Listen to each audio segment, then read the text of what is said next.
Yeah, so like I was saying, I joined Minds because, but now that I've gone to Minds, there are a lot of things that I appreciated about a small school. And one of those was all the opportunities that you get for, like, especially for computer science. Shout out to Tracy Camp. She was an awesome mentor to me and gave me a ton of opportunities in school.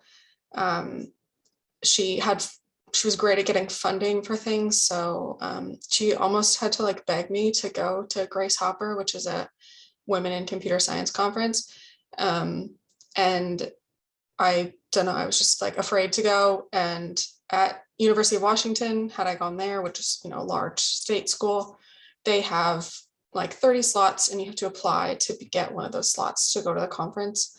So just going to a small school gave me some of those opportunities that you wouldn't get at a larger school. And I also got to participate in ACMW. Julie, I don't know if you have those pictures, but we could share those. And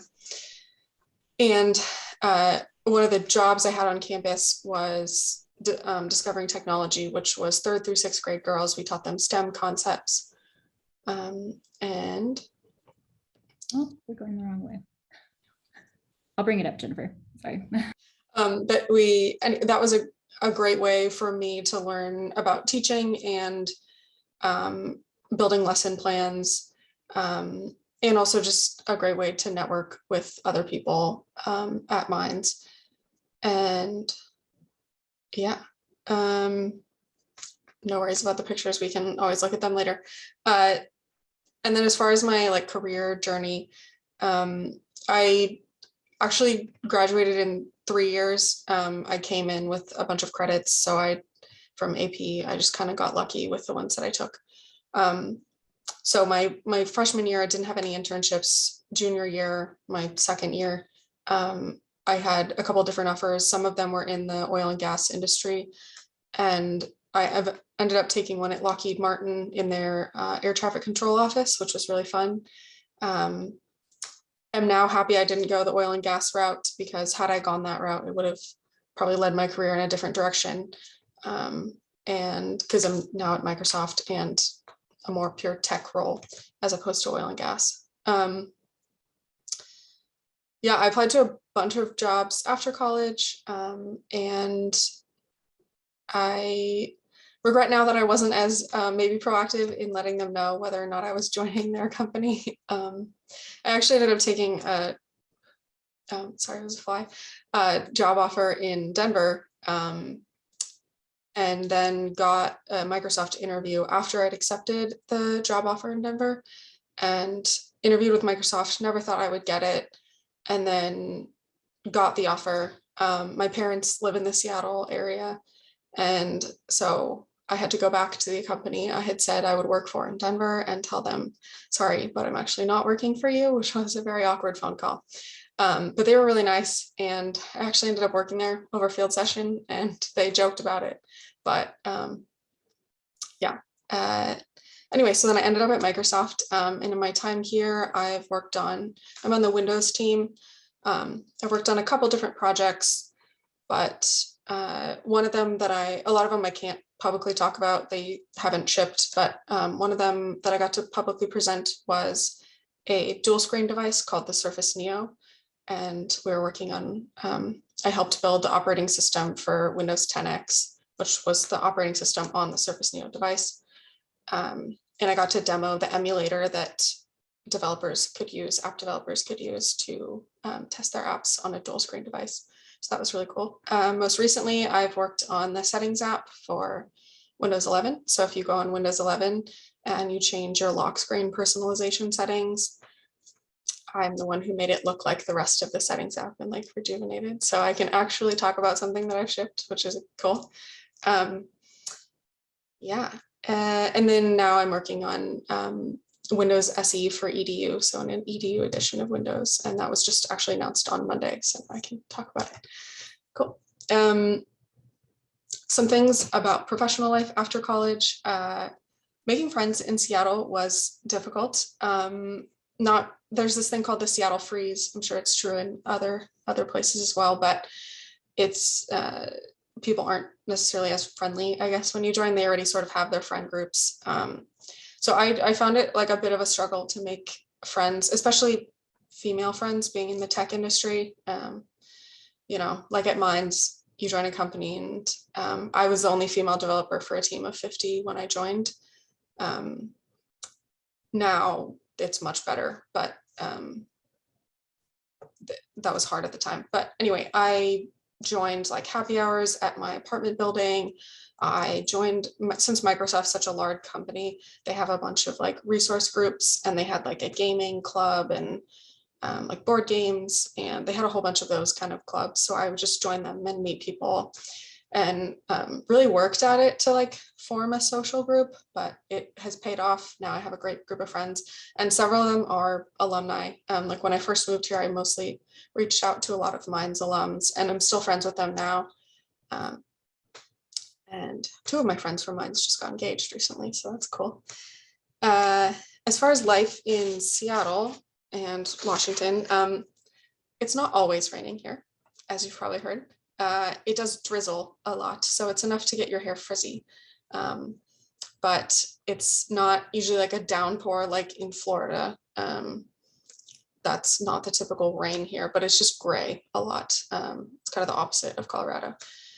We do see sunshine in the summer, though. In the summer, there is no more beautiful place than Washington. And I think it's really hard to find somewhere that has skiing, hiking, biking, and water. The Puget Sound is just such a cool water feature. Like there's not many other places, I think, in the country that have the water system that we have in Washington. And there's islands, there's ferries that take you from peninsulas to the city or to different islands. So I love that. I love the water because I race sailboats on a lot of weekends, and I like to go skiing, I like to go biking, snowboarding, running, all that kind of stuff. As far as culture here, it's pretty laid back. It's, you know, like Denver. I'd say Seattle is pretty similar to Denver in the vibe. There's a lot of like nightlife, a lot of great neighborhoods in the city, and they have lots of beer, lots of breweries, tons of breweries, lots of cideries. I'm not a beer person, so that's great for me. They also have wineries. And then in Washington, you sort of have like the two different, the Seattle area is very wet and typical rainy. And then Eastern Washington, you can drive like 2 hours and you can get to more Colorado type weather, where it's sunny, not as much rain because of the Cascade Mountain Range. As far as neighborhoods, when I first moved here, I lived in Capitol Hill, which is where a lot of younger people move, I would say. But I really based on where I was living. I wanted to live in the fun area when I joined, but I also based where I was living on how easy it was to get to work. So that was kind of my deciding factor. I now live in Bellevue, which is a little bit closer to work and cheaper. The housing market is insane in Seattle, as it is in a lot of places. But yeah, and then there's a ton of tech companies in Seattle, you know, Google, Microsoft, Amazon, that kind of thing. And then there's also big aerospace, Boeing, and a lot of other industries. So I think you can find most industries here. The alumni group is pretty good here, and we do an E-Days event every year. There's a bunch of recruiting events that I attended when I was looking at Minds as well. And yeah. Thanks, Jennifer. Thank you. So now I'll pass it over to John. John, would you like to give a brief overview of your path from Minds to where you are currently? Of course. Hi, everyone. Thanks for joining tonight. My name is John Paz. Like Julie mentioned, I live in Ventura, California. For those of you that aren't familiar with Southern California geography, it's about an hour directly west of downtown LA on the way to Santa Barbara. I'm actually from the Los Angeles area. I'm from El Segundo, right near the LAX airport. It's a little sleepy beach town down there. And so I also heard about mines through the Golden application. They had emailed me. I come from a family with no engineers, and so I'm actually the first. And when I applied and got in, we had a close family friend that is actually a chemical engineer. And he was like, oh, well, that's a great school. You should actually seriously consider that. And so that's when I actually went ahead and researched mines. I went to visit. The reason that I decided to actually apply was because they had a good environmental engineering program, which is what I wanted to pursue. And so when I went there and visited, I really fell in love with the city of Golden and the campus. And I confirmed my attendance right then and there in the admissions office. So it was a really good opportunity to visit, and I really enjoyed my time at Mines. And speaking of that, when I got there, I knew nobody, and so nobody from my high school had attended Mines. A couple had gone to Colorado to CSU, but that was kind of far. And so I got really involved around campus as a way to meet new people and also continue to do things that I enjoyed. And so I was really involved in club sports. I played club water polo at Mines.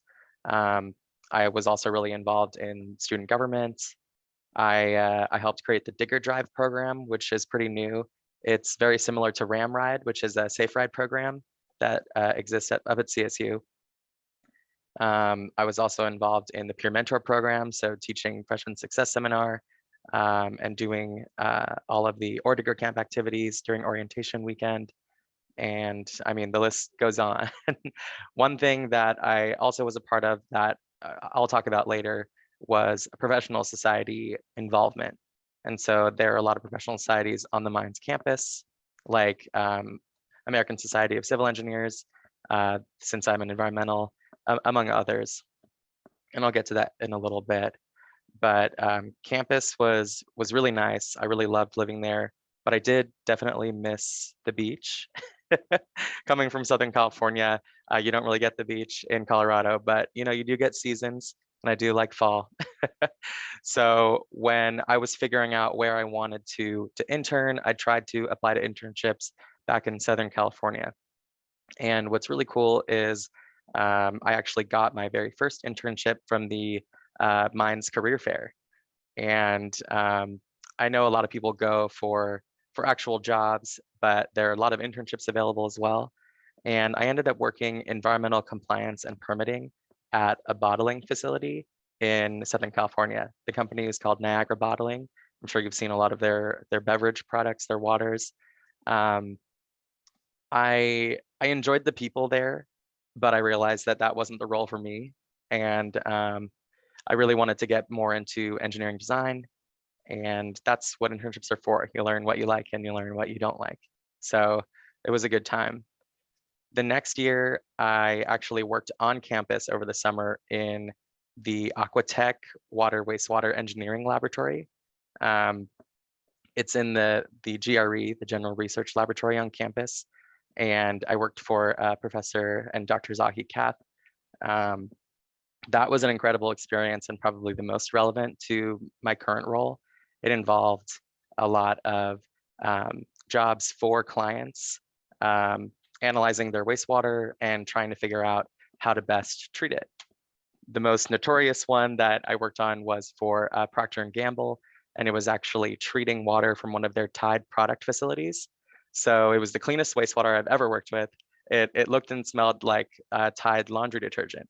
And so that was a pretty interesting experiment series. And I thought it went well. The other project that I worked on while working at Aquatech was on a paper mill or paper products facility. And so the water was really filled with paper products. It was very mushy, for lack of better terms. And so we worked to figure out how to remove that sort of paste in order to recover as much water as possible. And they actually ended up using that design for one of their plant facilities in Idaho, which is pretty exciting. They implemented it when I was attending Mines during my master's, but I wasn't a part of that project since I had finished my time with Aquatech. And speaking of my master's is a non-engineering master's, I would say, but it's completely relevant and related. I attended grad school at Mines as well in the engineering and technology management program through the econ and business department. A lot of people are not really familiar with that department because they only teach econ, or so they think. There's actually many programs and majors, specifically master's programs as well, that are through that department. And I took that pathway because of really where I want to go with my career. I want to move into project management and operations. And so taking courses in project management and in operations management was really applicable to sort of my direction later in my career. I would say that I do not use it currently, but I will be using it within the next 5 years. And that kind of takes me into my job experience since since graduating. So I did my master. It was a 1-year master's, so I finished that in 2018, and I immediately went into my job at HDR. Like Jennifer, I applied to many, many jobs, probably over 100, and I got probably 10 interviews, even less, 3 second interviews and 2 offers. And so HDR is where I currently work. I've worked there since graduating as well. So I'm up at, I think about 3.5 years working at HDR. When I graduated, of course, I wanted to work in Southern California. And so I started in their Irvine office out here in Orange County. In that office, it was one of the bigger offices, and it still is, that we have in Southern California out of the 8 that we do have here. And I got to learn from a lot of people. I had a great supervisor, and I worked on a ton of different water, wastewater, and water resources projects.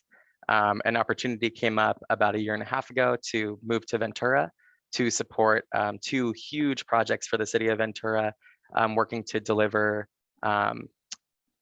basically clean water to the city of Ventura. One from the State Water Project, which basically comes from the California Aquifer. And then the other is based on what's called the Water Pier program, which is all about reusing and recycling water in Southern California.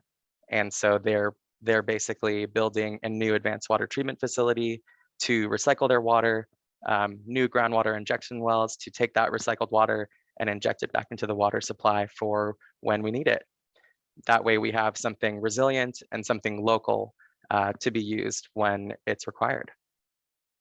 There are tons of other projects that I've worked on, but like Julie mentioned, I am a water wastewater engineer in training. I actually took the PE exam a couple of weeks ago, so I should get my results in a few more weeks. Yeah, fingers crossed. But that went well, so I'm excited. The last thing I wanted to talk about is just general information about Southern California in relation to alumni. We have very robust M clubs here in Southern California. The one that I'm a big part of is the Los Angeles M Club, and that covers basically Los Angeles and Orange County. And Randy Ullman is the M Club lead there. He's a great guy. He graduated, I think 86. I can't remember.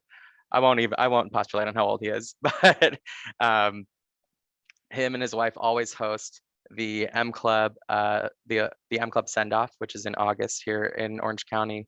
And I always try to attend and bring some other young alum to tell students what to expect and to put parents at ease. So that's been great. San Diego also has a huge M Club, and that's because there are a ton of alumni that live in San Diego. Same with the Irvine area in Orange County. They are big hubs for companies, many industries as well, and that's why there are huge pockets of alumni there. Now that I've moved to Ventura, I'm getting more involved with the Central Coast M Club, and there's also one in Bakersfield, which is mainly oil and gas industry. Talking about Southern California and where to live, like I said, you probably will go to live where your job is located, and it's likely going to be in one of those large hubs. So downtown LA, the Irvine, Orange County area, San Diego. Up in Ventura, I would say it's a pretty small industry. There are not many corporations here, unless you're into manufacturing. So that could be another thing. A lot of mechanical and electrical engineers would likely find roles out here. But beyond that, I don't think you'd be hard pressed to find something. And I think that's it for my introduction. I'm sure we'll get into a lot more questions when we do the Q&A. Awesome. Thank you so much, John. Yeah, of course. All right, Toda, we'll throw it over to you. Share with us your experience from Mines to where you are now. Oh my gosh. Well, thank you. So nice to be here. My journey to Mines was a little different than Jennifer's and John's. My dad's a petroleum engineer, and so I knew about mines from when I was fairly young. And we moved around because he worked for Schlumberger. Schlumberger is probably still a pretty big employer for mines. And he worked for Schlumberger for most of his career. So that also meant that we moved around a lot. I grew up in Houston. We lived in Anchorage. And then we went to Denver right before I went to college. So halfway through high school, we moved to Denver. And I loved Houston when I lived there. We moved to Anchorage and I found out I loved the outdoors. Then we moved to Denver and I was like, wow, this is amazing. I love Colorado. And so I went to Mines after college, thinking I wanted to follow in my dad's footsteps and be a petroleum engineer. After my freshman year, I started off as a chemical engineer, but after my freshman year, I realized that what I really enjoyed was reading financial data and learning about companies and strategy. And I'd read the Wall Street Journal and the Harvard Business Review, and I'd go to the library, and that's where I spent my time instead of doing my mechanical engineering homework and all of that. Still finished my statics homework, but I read a lot of other stuff. So then Mines opened up the economics undergraduate degree. They had already had the master's and PhD departments for mineral econ, but the undergraduate econ degree opened up, and I switched to that. I have the distinction of being the very first undergraduate economics major in Mines history, and then I finished my degree in '96. So one other thing, as I was preparing for today, it made me really think. I hadn't thought about this before, but if you do the math, and you guys are all good at math, I started in '92, which means that next year it'll be 30 years, which doesn't feel like it to me. It's crazy. And I know for those of you that are graduating from Mines, you were born well after I graduated. But the interesting thing about that is, and I'll go back into my journey of what brought me to the West Coast, but this is significant. When I started at Mines, we didn't have internet, we didn't have email, and we didn't have, no one had a cell phone. My parents had cell phones, but they were just like, you dial for emergencies sort of cell phones that were like this big. And by the time I graduated in '96, the internet was a thing. We did have email. There was a browser called Netscape. And so the world had changed a lot just in the short 4 years that I was at Mines in terms of technology. And I saw one of my friends who was a freshman, while I was a freshman, learned this thing called HTML. And way back then, no one knew what it was. And now he's like the CTO of a big company. And so that got me initially interested in technology. I worked in technology after I graduated, building statistical models to predict rental behavior, but working for a software company, working for a little startup, which got bought out by a bigger company. And then I went to DU for an MBA in finance, thinking I'd go work on Wall Street. I finished at DU right around the financial crisis, and Wall Street wasn't looking like a great place to go. And I still love technology. So I actually moved to the West Coast. I've always loved California. And I really wanted to, after having lived in Denver for quite a long time at that period in my life, and having grown up in a lot of places, I really did want to kind of get out of my comfort zone and really go to a big city. And I was going to go either New York, Wall Street, or San Francisco for tech. I came to San Francisco for tech because it's beautiful. I love the outdoors. There's mountains and hiking and skiing and all those things that I loved about Colorado, plus the water. And San Francisco is a really, I mean, it's a small, big city, but it's a really big, it's like going to New York in a lot of ways, but on a smaller scale with a lot more topography. So I love San Francisco, been here for 13 years. I work for, and my career here has gone in several different directions. I did actually start after business school back in the energy industry, working for a solar company, doing finance. The solar industry right after the financial crisis kind of imploded on itself. Luckily, it's coming back these days, but I left at that point and got into what's called software as a service. You might have all heard what SaaS is. I'm sure Jennifer knows SaaS really well because she works in it, but software as a service is basically, for those of you who aren't familiar, it's your Spotify account, it's your iCloud account, anything that you pay a monthly or annual subscription for that is hosting cloud software in the cloud. And so I got really interested in SaaS. I've been in software and SaaS for now since about 2012. And a lot of that's been in customer success and operational roles. I actually bought and owned a e-commerce app that plugs into Facebook. And I sold it earlier this year. And then I joined a company called Twilio. So Twilio is, for those of you who have heard of it, it has a big presence in Denver. We just bought a couple companies in the last 3 years that are Denver based, one called Segment, one called SendGrid, both based downtown at 1801 California, which was where my first internship at Mines was, incidentally. But Twilio does stuff that you guys all use every day, even if you've never heard of it. So if you ever use DoorDash or Amazon or Facebook or Uber, every notification that you get on your phone comes through Twilio for all of those companies. So when you get a package delivery from Amazon and you get the message, the notification, that comes through Twilio software. So Amazon plugs into our API and they send you that message to your phone through our software. When you talk to your Uber driver, you're not really actually calling their phone number. The phone number that you see on the Uber app isn't their actual phone number. It's a Twilio number that actually sends them a message. When you reset your password at your bank, it's usually coming through Twilio. Mines.edu uses Twilio to reset passwords. When you get a boarding pass, when you board a flight, and we haven't boarded a lot of flights in the last couple of years, but when we do it again, you get that boarding pass on your phone. That's all that software is run through Twilio. So we're kind of in the behind the scenes doing all sorts of stuff that everyone here uses every day without really realizing it. And what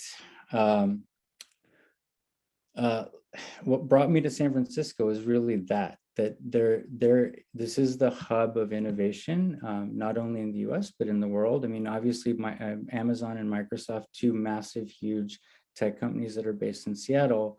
But if you really look at the hub of innovation, the nucleus of innovation and kind of forward-looking thinking in terms of where our technology is going, a lot of it is derived from here in the Bay Area, just, Silicon Valley and San Francisco.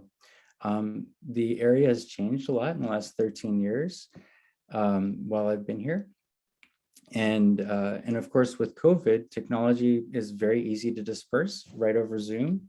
So technology is dispersing to other areas. But what I'm seeing now, as the pandemic's gone on for a couple of years, is that a lot of people that moved away are moving back. And there's a lot of jobs opening up where there were vacancies to find apartments and housing in San Francisco a year ago. They're all gone and prices are right back up where they started and sometimes higher. which brings me to what's it like to live in San Francisco. It was definitely a sticker shock coming from Denver. And in Denver, I owned my own condo. And in my 20s that I was able to buy in my 20s. And then I moved here and I was renting and had roommates in my 30s, which was kind of crazy, but it's kind of normal. And then the city is, fantastic, like San Francisco in terms of the amenities, the nightlife, culture, access to outdoors is unparalleled in many ways. There's traffic, of course, and congestion that you have to deal with, but that seems to be everywhere these days. LA is a good example. My in-laws live in LA and we're down there all the time. I think I'm trying to touch on some of the points that Jennifer and John also hit on, which are it's a very open culture here in the Bay because there are a lot of transplants. There's a lot of people from everywhere in not only the US, but everywhere in the world. So it's really easy to make friends. Every company has like meetup groups, and there's meetup groups for every sort of thing that you can think of outside of work. So I would say making friends was just not even a difficulty here, and making connections and making really strong professional connections.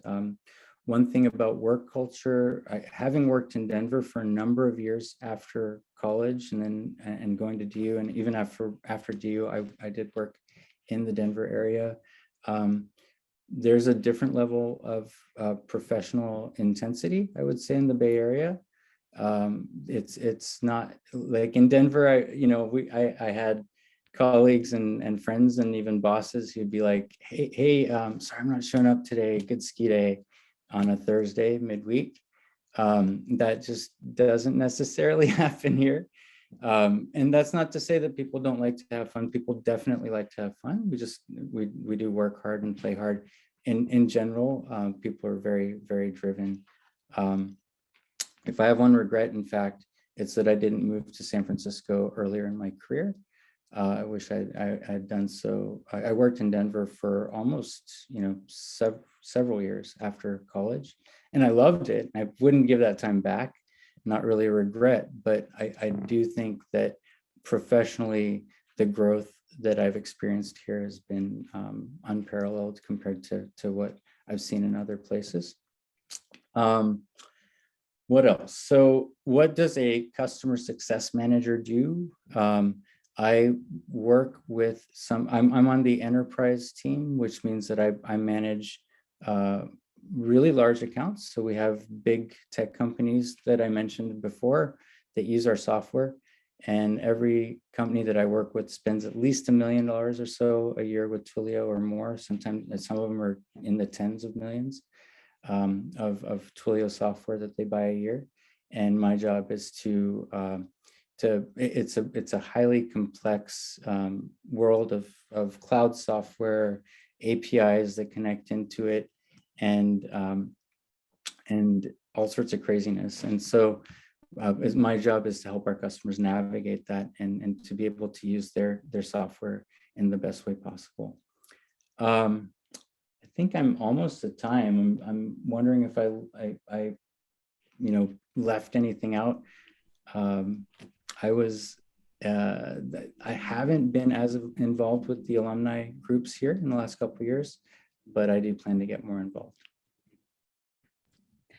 Thank you so much, Toda. And if anything ever comes to mind for any of our panelists that you forgot to address or you would like to address during the Q&A session, please feel free to do so. So before we open that up, I'm going to go ahead and share my screen again. And we have Jennifer's photos from her Discovering Technology group, which is still going on, led by Tracy Camp. Yeah, sorry for the technical difficulties on that earlier, Jennifer. Just a couple of things. West Coast by the numbers for those who are in the audience. This is the information from our Minds Career Center. So the top 5 industries hiring Minds graduates are oil and gas, civil, government, aerospace, and high tech, all up along the West Coast. And we also have a list of the top employers Those are just the ones that are coming out of the Mines Career Center. But like everybody has said, it's a booming area full of a lot of job opportunities. And a little bit further information, we've had 180 jobs and internships posted in the 2020 and 2021 years on DiggerNet. And we currently have 40 jobs posted there right now. In the past, we've had 145 graduates accept positions in California, Washington, Oregon over the past 2 years. And then also, everybody kind of touched on this. We have a really big Mines alumni network on the West Coast, which is a great kicking off point for you to, whenever you move there, make friends, reach out to your fellow alumni, or also if you are looking to move there, kind of networking that way and kind of scoping out job opportunities. So just a quick glance of what we have there. These are all of our M clubs in that area as well. Food for thought.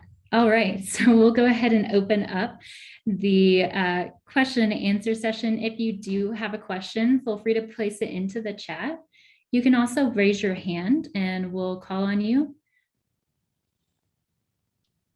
All right, to kick us off. So Jennifer did touch on what she really likes to do just for her free time outside activities. But Toda and John, what do you like to do either in your city? What pastime activities in your city, outside and outdoors? What do you like to do for fun? Yeah, Toda, do you want to kick it off? Sure. Hiking, tennis. I haven't been skiing as much here, just is a little further. And then there's a golf course nearby. We're starting to play a little bit more golf. But I have a 6-year-old, so really it's like soccer practice and after school activities. But so hiking is the easiest one with him. That's great. John, what about you? I still swim and play water polo up here. I'm in a master's league for water polo, so we play once a week, and then I try to swim a couple more times than that. Since the pandemic, I've gotten really into gardening, actually, so that's been nice. Besides that, of course, I like to hit the beach. Is that, has your monstera plant been part of your gardening? Yes, this has been part of it. I love it. I also actually bought a monstera plant and other house plants, as I'm sure everybody else did during the pandemic, to spruce up and give some happiness inside of my home. Mm-hmm. Jennifer, do you, so you mentioned that there's skiing over in your area. Is that easily accessible? How far away is that from your area? Yeah, similar to Colorado, there's more, I would say, within a like hour-and-a-half range from Denver or Golden. But from Bellevue, Snoqualmie Pass, which not the best ski resort, but it is a ski resort, and it I mean it's still decent, it's just small, is 45 minutes. So from Seattle, maybe 50 minutes an hour, depending on traffic. And then other mountains, there's like in 2.5 hours. And then the biggest plus, I would say, is that you can drive to Whistler in 5 hours in Canada. A lot of people don't know about Whistler, but like it's a huge, there's 2 mountains, Whistler, Backcomb. There's a gondola between them. Great skiing place. And you can get to Canada in like 3 hours from here and get to Vancouver, or Victoria, which is on Vancouver Island. I've actually taken a float plane up there. That's really cool. So that's a really interesting opportunity. Do people typically head up to Canada kind of like often to go to Vancouver or go skiing up there? Yeah, I'd say a lot of people do. With the pandemic, you know, the border's been closed a lot, so not so much recently, but like when it was open, I would go up at least twice a year to ski at Whistler. And then yeah, for fun, people do that. There's also a train you can take up to Vancouver. Sometimes I've taken flights out of Vancouver because it was cheaper than Seattle for whatever reason. So It's a really cool thing to do. Just pop over the border whenever you can to another country. yeah. Molly, you have a question? Feel free to unmute yourself. Thank you. Awesome. Thank you guys so much for being here. This is so cool. So I'm wondering about, just since you're in different areas of your professional life and you've all sort of moved and found different communities, if you can talk a little bit, all three of you, about professional development, if you found mentors, if you were able to like lean on the Minds community, or how that looks like when you're just like totally new in a totally new space. Yeah, I can take that first. I feel like at HTR, I've gotten a lot of chances for professional development. I think you'll find a lot of that with many employers, as I'm sure you'll hear in a moment from the other two. We have a formal mentorship program, and so you actually get to pick and find a mentor that fits best with you based in our local offices. So when I was in Irvine, my mentor was based in San Diego, and I had chosen him specifically because he was like a young rising project manager who was working in my field, and I kind of wanted to follow in his footsteps with the specialty that he had chosen. And so it was really good to kind of get that mentorship and have that ability to make that connection. But I will say, and here's the callback that I promised earlier to professional societies, that going and networking and mingling with people in professional societies has been not only a great way for me to make friends in a new city, but also to sort of build that sort of repertoire of people that I can go to with those types of questions. Additionally, a lot of professional societies have those types of trainings that that you're looking for when it comes to professional development, or even technical training, which can be really useful as you progress throughout your career. Thanks, John. Yeah. Jennifer, do you have anything to add? Yeah, sure. I didn't really actually, again, because I was a few years removed from Minds, and even from DU when I moved out here. What I find is that knowledge begets knowledge, and so the more that I would learn and just ask questions, I would mentors would find me, and they're like, oh, I can give you advice on that, and that's worked out really well. Some of my former bosses are now like my best friends and continue to be mentors. And when I'm looking at new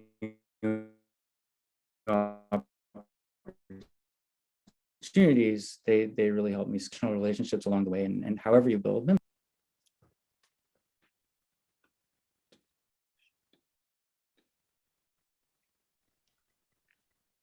Are you good, Toda? You cut out just a little bit there for a second. Oh, sorry about that.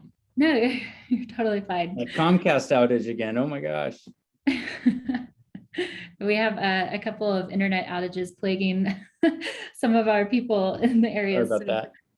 No worries. It's nothing that can be controlled. So just to pick up, I believe where you were left off, just so nobody misses out on the information that you were trying to give to everybody. You said that mentors have reached out to you and kind of found you, and knowledge begets knowledge. Can you kind of give a brief overview on the last part of that answer? Yeah, sure. So yeah, and what I was trying to say is that when asking questions is a really good way to find mentors, right? And asking questions comes from a curiosity and a desire to solve problems. And I think that's a great thing. I mean, that's the Minds culture, right? Is curiosity and a desire to solve problems. It's still in me, it's always going to be with me. And so I think that's what has driven a lot of the mentorship that I've found in my career.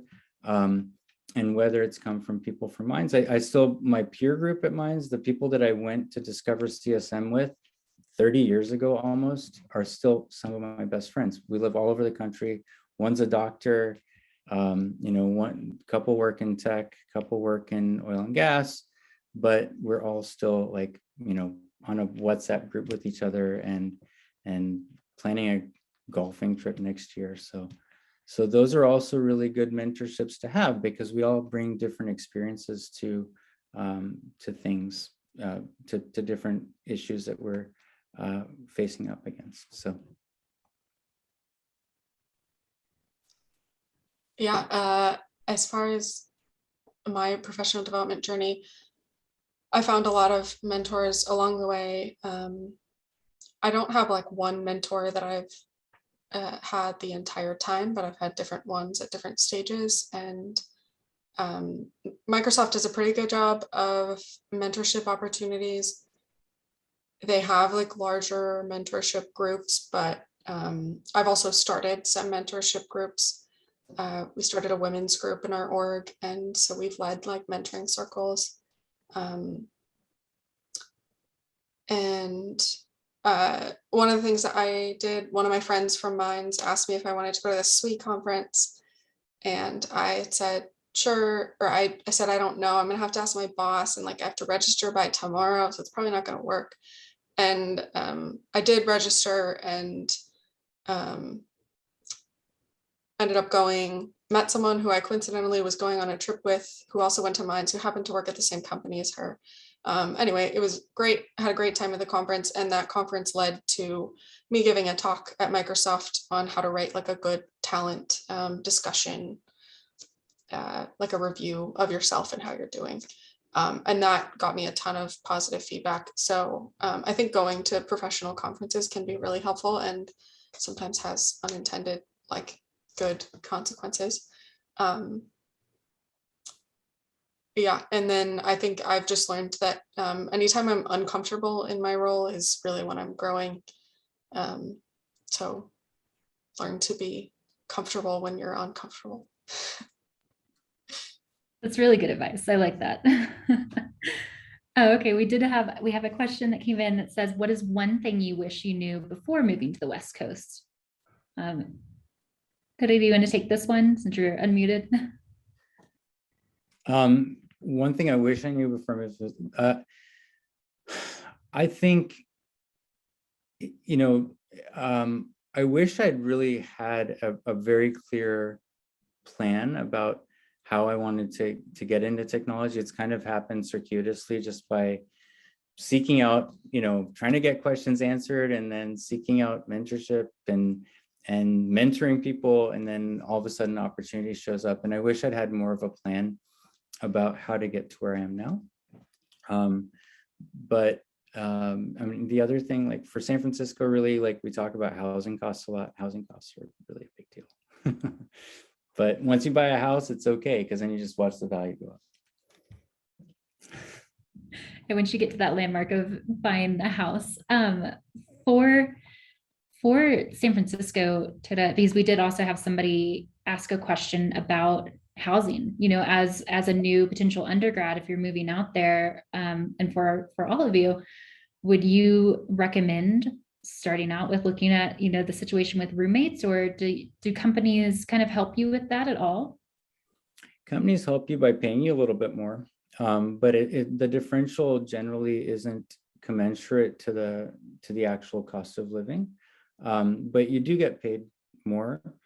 I think housing is daunting, right? And I moved from Houston to Denver, it was more expensive. Denver to San Francisco was like 5 times more expensive. But what I've found is it always works out. It always works out. And so you might not get a 2-bedroom apartment to yourself. You might have to share a 2-bedroom apartment with 3 other people, or even 1 other person. I think that's reasonable. And it'll be a higher proportion of your income potentially. But as much as I'm a big proponent of saving early in your career, that's a good idea. It's a good thing to do. The professional development that I've derived from being here, even though it cost me a little bit more to do it, has been worth it, in my opinion. Wonderful. Thank you. And John or Jennifer, did you have anything to add on to what you wish you knew before you moved to the West Coast as Mines grads, or before you got into your field?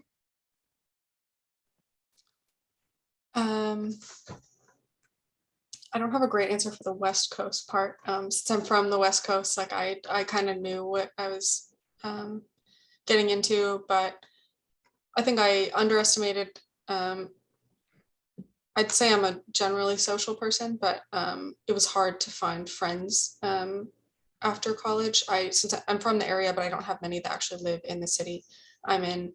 And I did make friends at work, but there weren't a lot of women at my company. So that I think made it harder for me to find friends. So I think I did just make an effort to meet people and join groups, even if it's uncomfortable. It pays off in the end.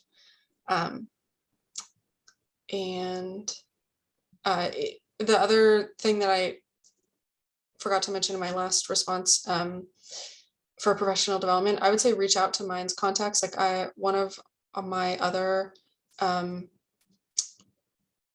another alumni who went to Minds, who I worked with in discovering technology. She's also at Microsoft. She's in a really interesting role.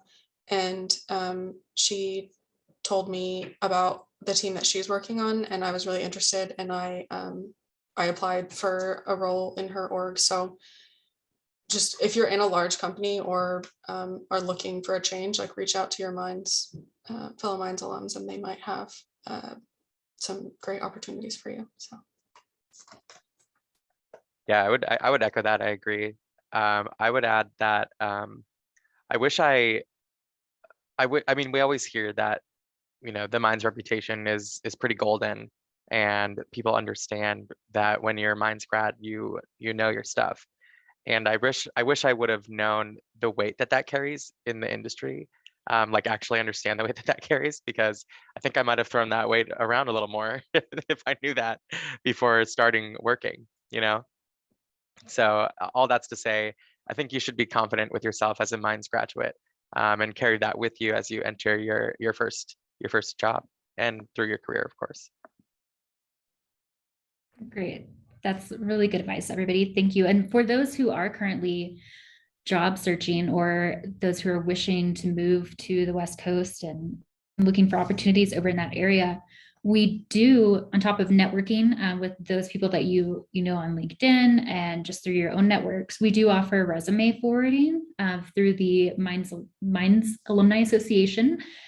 So people that are alumni who have opted in to be contacted, we can forward them your resume, your information, and it's a touch point for them to then be able to network with you. So ideally, obviously, be at a company that you have applied to a job for, and then they can reach out to you and, you know, mentor you. It's not a guarantee for a job, but it's another touch point and another way to make a connection. So definitely keep that in mind. We are at our time for the evening. I'm going to bring back up my slideshow just really quick. So we do have, if anybody wants to reach out to any of our panelists for more information, they've so kindly shared their emails, and they're happy to answer any questions that you do have. So feel free to use that information. They are a wealth of knowledge, and thank you so much, all of you, for joining us tonight. Is there any closing, like, words of advice or anything that you would like to give anybody? I will say Twilio is hiring. We've grown from 2,300 people before the pandemic to 8,000 at the end of this year. So like in 2 years, we've quadrupled. And we're going to continue that pace. There's a lot of open recs, and send me your resume. I mean, especially for fresh grads, we have a lot of really good program that's really well designed. So I think that's it. You know, feel free to reach out. I'm happy to, you know, forward it right into my recruiter contacts internally. Yes, that is such a great offer. Thank you so much, Toda, for offering that. And let me go ahead and also share, for those of you who are job searching or just curious to see what's on the market, use that link for our alumni jobs of everything that's listed. They're all specifically for Minds grads. And if you do have any questions, or if you missed any of the content from tonight, feel free to reach out to me. We can provide you with the recording and also with any contact information that you might need. But we'll go ahead and close it out. Jennifer, Toda, John, thank you so much for being here. And for giving us your knowledge for this evening and your time. We really appreciate it. And this was a wonderful event. Thank you so much. Thank you. Yeah, Thank you. absolutely. Have a great evening, everybody. Thank you for joining us.